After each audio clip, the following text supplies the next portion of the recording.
para vocês uma notícia de destaque do Portal Metrópolis que envolve o ministro Dias Toffoli. A CPI do crime organizado aprovou a quebra dos sigilos bancário e fiscal do fundo Arlim, que comprou uma participação do Resort Taiaiá, no Paraná, ligada à família do ministro. Mas agora há pouco, o ministro Gilmar Mendes, também do Supremo, anulou a quebra do sigilo. A gente estava até achando estranho que isso não estava acontecendo, que isso não tinha acontecido, pois acabou acontecendo. E a matéria já está no portal metrópolis.com. E o ministro Gilmar anula quebra de sigilo de fundo ligado a resort de Toffoli. Até quando eu fui gravar a chamada, Felipe, do nosso Contexto Metrópolis, na chamada eu disse, olha, os parlamentares acabaram quebrando o sigilo ligado, de um fundo, né, ligado ao resort Taiaiá. Será que agora os parlamentares vão conseguir ter acesso aos dados do ministro Dias Toffoli, já que o ministro Gilmar Mendes havia censurado? Deu 5 minutos, o ministro Gilmar Mendes acabou concedendo a decisão. Parece que eu estava adivinhando, então o ministro anulou essa quebra de sigilo do fundo, que é ligado ao resort do ministro Dias Toffoli, que era da família do ministro Dias Toffoli. Então, hoje, Gilmar Mendes anulou a quebra de sigilo desse fundo Arlim, aprovada pela CPI do crime organizado. O fundo comprou a fatia da empresa Maridit, essa empresa Maridit que era do Toffoli e dos irmãos dele. Para o decano, até que o plenário da corte decida sobre esse tema, o procedimento é excepcional e, portanto, não constitui ato próprio de investigação. Ou seja, está tudo no mesmo bolo, está tudo ligado, REAG, Maridit, Arlim, não vamos mexer nisso enquanto o Supremo Tribunal Federal não determinar. Então, Congresso, fique quieto, não vamos mexer sobre isso. Eu já disse, ministro Gilmar Mendes, já disse que a gente não vai mexer nesse sigilo do ministro Dias Toffoli. Então, não tentem, por vias alternativas, ir atrás do sigilo do ministro Dias Toffoli, que vocês não irão conseguir. Basicamente, foi isso que o ministro Gilmar Mendes fez na manhã desta quinta-feira. É isso, Felipe. Neila, inacreditável, né? Inacreditável como o Supremo Tribunal Federal vem esvaziando a CPI, a CPMI a todo momento, né? A todo momento, o Supremo Tribunal Federal retira o poder constitucional da CPMI, retira o poder constitucional de convocar investigado, de convidar testemunhas para poder esclarecer sobre fatos, né, relacionados à CPI ou à CPMI, e também retira o poder quando não deixa, né, a CPI, investido de autoridade judicial, quebrar o sigilo bancário e fiscal de qualquer pessoa, seja pessoa física, seja pessoa jurídica, né?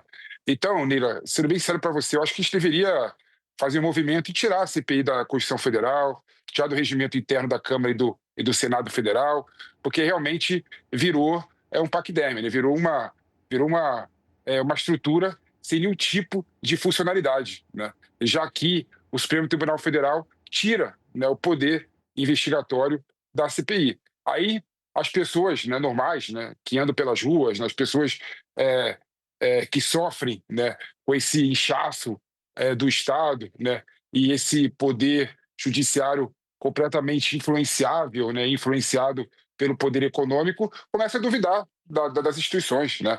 Por que será que o Gilmar Mendes tomou uma decisão como essa? Será que foi para defender, né, e proteger um dos seus pares, né, o ministro Dias Toffoli? Será que o Supremo Tribunal Federal não quer que a investigação chegue, né, a nenhum dos seus ministros? Será que esse é um recado claro para a sociedade, é um recado claro, né, para todo mundo que queira entender o que acontece, de que não vai haver investigação suficiente para atingir o Supremo Tribunal Federal, já que o corporativismo das instituições, incluindo o Supremo Tribunal Federal, irá fazer tudo para impedir qualquer tipo de investigação? Não há nenhum tipo de justificativa, Neila, para o Gilmar Mendes anular a quebra de sigilo do fundo ligado ao resort de Toffoli, né, na CPI do crime organizado, que não seja, obviamente, a proteção do próprio Dias Toffoli. Exatamente. E a gente já tem repercussão sobre isso, até porque o relator da CPI do crime organizado, O senador Alessandro Vieira já se manifestou sobre esse assunto. Ele disse o seguinte: a decisão reafirma um muro de proteção em torno do também ministro Dias Toffoli. O fundo Arlim está ligado a Fabiano Zettel, cunhado e operador de Daniel Vorcaro, dono do Banco Master, e figura entre os antigos sócios do Resort Taiaiá, empreendimento que teve a família de Toffoli como participante. O senador afirmou ainda ver uma ação articulada por alguns ministros com o objetivo expresso de travar investigações e garantir a impunidade de poderosos. Segundo o senador, o fundo Arlim era operado por uma organização criminosa em referência ao Banco Master para a realização de pagamentos a terceiros. O senador também disse: para contemplar seus interesses, não tem nenhum constrangimento em rasgar a Constituição e atropelar outro poder da República. Reitero o alerta: o abuso constante está destruindo a credibilidade da justiça, disse Alessandro Vieira. Ele disse mais: vamos resistir em todas as frentes, seja através de recursos ao presidente do STF ou na luta pela CPI específica para investigar os ministros supostamente envolvidos no escândalo. Essa é a verdadeira defesa da democracia, que só existe com todos iguais perante a lei. Felipe, o meu medo disso tudo é que isso acabe literalmente em pizza, porque vai começar um poder a jogar para o outro a culpa, o Supremo vai jogar a culpa no Congresso, o Congresso vai jogar a culpa no Supremo, o Alessandro Vieira vai tentar abrir essa CPI para investigar o ministro Dias Toffoli e também o ministro Alexandre de Moraes. O Supremo, aí no seu corporativismo, vai tentar proteger os demais ministros, assim como o ministro Gilmar Mendes está fazendo neste momento, protegendo o ministro Dias Toffoli. A gente vai ficar vendo esse toma lá da cá. Eu já falei para vocês, daqui a pouco nós estamos no momento de janela de troca de partido.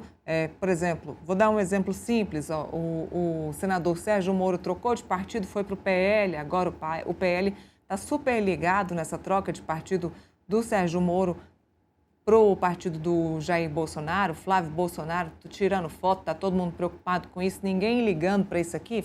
Eu estou falando do Flávio porque o Flávio é um pré-candidato à presidência da República, é um senador super antenado nessa questão de se preocupar com o poder do Supremo Tribunal Federal no Congresso Nacional, é um senador super preocupado e atento a essa pauta, ou ao menos deveria, a essa pauta de impeachment de ministros do Supremo Tribunal Federal. Ele sequer está falando desse assunto neste momento, está lá ligado no Sérgio Moro, na janela partidária, no Sérgio Moro entrando para o seu partido, Sérgio Moro, que hoje é o senador, de acordo com as pesquisas, mais bem votado lá no partido, no estado dele, no Paraná. Ou seja, os grandes caciques, os grandes senadores, os grandes deputados estão ligados aí nessa janela partidária.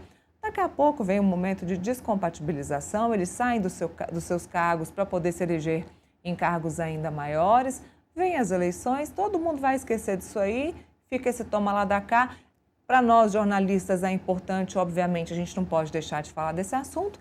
Triste para a população que tem que ficar vendo essa situação toda não chegar em lugar nenhum.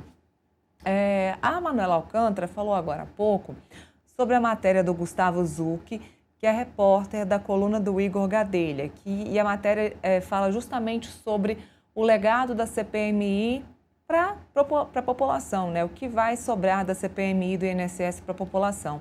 E é isso, o que vai sobrar de toda essa discussão de CPMI do INSS, CPI do crime organizado, Banco Master, investigação de Banco Master para a população? É isso que eu quero entender. A gente está num momento de discussão eleitoral, daqui a pouquinho começam os debates eleitorais, a população adora ver debate eleitoral. E eu quero ver o que vai ficar de todas essas CPIs para a população. Qual vai ser o legado? Eu quero muito ver qual vai ser o legado de tudo isso em um ano eleitoral. A minha aposta é um total de 0 legado. Eu queria muito que não fosse isso, mas a minha aposta é um total de 0 legado. Talvez um legado para disputas e embates eleitoreiros. Talvez isso, Felipe, infelizmente. Mira, eu concordo contigo, né? Você vê, por exemplo, que o legado da CPI do crime organizado, da CPMI, né, do INSS, vai ser nulo, né? E muito por culpa do Supremo Tribunal Federal. Sim. Se a CPI e a CPMI conseguirem entregar algum resultado, algum relatório conclusivo, algum relatório que pormenorize, né, os indícios, né, dos crimes, aponte os possíveis possíveis pessoas que cometeram o crime, né, os possíveis criminosos, já vai ser muito bom, né? Mas eu duvido que isso aconteça, até porque a gente sabe que a força institucional, né, a força do establishment, né, quer, de certa forma, se proteger. Quer que você faça, você vai proteger. Quando o Alcolumbre fala que não vai prorrogar a CPMI do INSS, ele está falando que não quer que a CPMI investigue e avance as investigações, né? Quando o Supremo Tribunal Federal decide, nesse voto de Gilmar Mendes, né, anular a quebra de sigilo do fundo ligado ao resort do Toffoli, que comprou o resort do Toffoli, ele está falando o seguinte: eu não quero que a investigação avance até o Supremo Tribunal Federal e até os meus ministros. Ou seja, está tudo montado, Neila. A engrenagem está montada da República, infelizmente, para a impunidade. A engrenagem está montada da República, infelizmente, para deixar de fora esses poderosos todos aí de eventuais investigação. Então, infelizmente, o legado da CPI e da CPMI, no modo de ver, concordando com você, vai ser nulo. Vai ser nulo. Eu acho difícil, né, a gente conseguir extrair alguma coisa prática e conclusiva da CPI e da CPMI. Né? O Supremo Tribunal Federal acabou com o Instituto CPI. Não existe mais CPI, não é? Aí agora, a partir de agora, você conta CPI e CPMI, que vai achar que é perda, é jogar dinheiro público fora. A partir do momento que você tira dos parlamentares a prerrogativa e a competência de investigar, né, com poderes de autoridades judiciais, você acaba com o Instituto. E você acaba com o Instituto. E o que me deixa triste e completamente estarrecido, Neila, é saber que, infelizmente, um crime como esse do Banco Master tem toda a tendência de não chegar nos poderosos que deveriam chegar. Até porque a estrutura está montada para deixar esse pessoal todo aí que mamou na teta do Banco Master com dinheiro público fora de qualquer tipo de processo. Né? Não vai avançar, esquece, não vai avançar a investigação no Supremo Tribunal Federal, não vai avançar a investigação em cima de senadores e deputados poderosos que venderam, né, que se venderam para o Banco Master, né, que deixaram ser contaminado pela força do poder econômico e esqueceram que eles estão investidos no mandato para representar a população. Se a gente for fazer aqui uma lembrança breve das pessoas que estão participando ou que estiveram envolvidos de qualquer forma, minimamente no caso Master, a gente tem aí os mais poderosos e as pessoas mais influentes dentro dos três poderes. No Supremo Tribunal Federal, a gente tem o ministro Dias Toffoli, que era o relator do caso e que logo no começo a gente já desconfiava que tinha alguma coisa errada, né, Felipe? Não largava o osso de jeito nenhum, botou censura em tudo quanto é coisa relacionada a Banco Master, ninguém podia falar sobre esse assunto. O Banco Master já sentou em cima desse negócio, não mandou para a primeira instância. Logo depois a gente já viu que tinha essa história aí do Resort Taiaiá, o Metrópolis deu aqui em primeira mão, exclusiva matéria aqui da coluna da Andresa, a questão do Resort Taiaiá, ou seja, descobrimos que o ministro Dias Toffoli tinha sim feito negócios com um fundo ligado ao Banco Master. Ok, número 1. Número 2, depois descobrimos que o ministro Alexandre de Moraes tinha se encontrado na casa do banqueiro aqui em Brasília para fumar ali o charuto e depois descobrimos que o escritório da esposa do ministro Alexandre de Moraes tinha um contrato multimilionário com o Banco Master. Ok. Número 3, a gente descobre que o presidente da Câmara dos Deputados, Hugo Mota, também tinha encontros com o banqueiro Daniel Vorcaro. Ontem a gente deu aqui no nosso Contexto Metrópolis que a cunhada dele conseguiu fazer um negócio com o Banco Master e conseguiu pegar ali, se eu não me engano, posso estar errada, tá, produção, mas 22 milhões, não sei se é isso o valor, estão checando para mim, mas acho que 22... Vamos pegar o valor aqui, mas conseguiram um valor altíssimo com o Banco Master para comprar um terreno, para fazer um bairro lá na Paraíba. E o Felipe lembrou muito bem que se 22 milhões, ó, minha memória até que tá boa, pessoal. 22 milhões de reais com o Banco Master para comprar um bairro, para construir um bairro lá na Paraíba. O Felipe lembrou muito bem que se ela não tiver pagando, esse bairro é do Banco Master, ou seja, é de quem investiu dinheiro no Banco Master, ou seja, a gente tem o Hugo Mota, tem a cunhada do Hugo Mota envolvida. Davi Alcolumbre está envolvido no seguinte sentido, ele tem um indicado, tinha um indicado lá para o Amapaprev, que era o presidente da Amapaprev, que inclusive teve a Polícia Federal batendo na porta dele, ele sabedouro de que a Polícia Federal estaria batendo na porta dele, fazendo uma busca e apreensão, deu logo um jeito de se desfazer do celular dele, perdi o celular, entreguei para um amigo, enfim, já não sabia muito bem onde estava esse celular.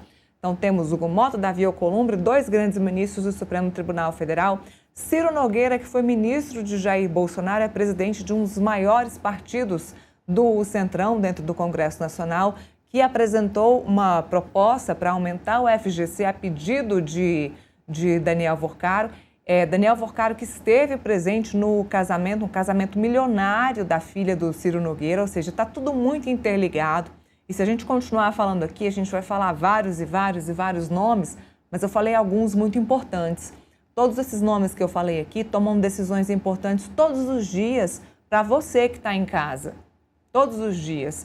E não é porque o Ciro Nogueira não é do seu estado que ele não toma decisão importante para você, porque ele é presidente de um partido importante.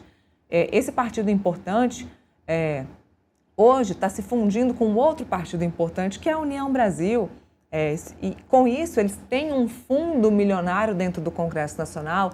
Com esse dinheiro, eles conseguem emendas parlamentares milionárias para mandar para vários estados dos deputados que estão ali nos partidos deles. É muita coisa envolvida, Felipe. Olha quanta coisa está envolvida nisso que a gente está falando. Então, eu quis dizer todos esses nomes porque, de fato, para que essa investigação do Banco Master vá para frente, é muito difícil, porque olha quantos nomes importantes a gente falou aqui. Só se a Polícia Federal e se o Supremo Tribunal Federal quiser muito mesmo que isso vá para frente. Nívia, você tocou no ponto aí que eu acho que é o principal, né? Você vê, de certa forma, como que a engrenagem, né, dos poderes, né, de Brasília foi feita exatamente para propiciar esse crime contínuo do Banco Master, né? Você vê, por exemplo, que está todo mundo envolvido, né, do Poder Legislativo ao Poder Judiciário. Você vê, por exemplo, desculpa, você vê, por exemplo, que o Ciro Nogueira chegou a apresentar um projeto de lei, né, aliás, chegou a colocar no projeto de lei aumentar, né, o Fundo Garantidor de Crédito de 250 mil para R$ 1 milhão. Se tivesse passado essa lei, imagina o dano, né, e o desfalque que seria relacionada ao FGC, relacionada ao que tudo indica, deu 60 bilhões de reais, né, de furo no FGC para fazer jus aos correntistas e investidores que investiram esse título puro do Banco Master. Se subisse para R$ 1 milhão a quantia, ia ser infinito, né, o dano, né? Ou seja, é um absurdo atrás de absurdo. Aí você vê, né, que o Hugo Mota se reunia, assim com o Alcolumbre, com o Alexandre de Moraes, na casa do Daniel Vorcaro, né? O Daniel Vorcaro, ele, além de ser uma pessoa que cometia crime atrás de crime, né, ele propiciava, né, um lobby em Brasília para outros poderes conversarem entre si, né? Então, quando você analisa a questão do Banco Master, na verdade, não é um crime somente financeiro, é um crime contra a própria República, né? A República desmoronou com o Banco Master. Aí você vê que o ministro do Supremo Tribunal Federal, que deveriam, né, defender a Constituição Federal, estão, de certa forma, aliados com o Daniel Vorcaro, né? O contrato da mulher do Alexandre de Moraes com o Banco Master, de mais de 130 milhões de reais, né? O contrato, não teria um sentido que não seja a proteção do STF em relação ao Daniel Vorcaro, né? Em relação ao Dias Toffoli, né, eu vou nem falar que ele cometeu algum crime aqui, mas só o fato dele não querer largar o osso e abrir mão da relatoria do Banco Master, no momento que todo mundo sabia que existia uma relação do Daniel Vorcaro do Banco Master com seus variados fundos na compra do resort da sua família, é outro absurdo, Nila.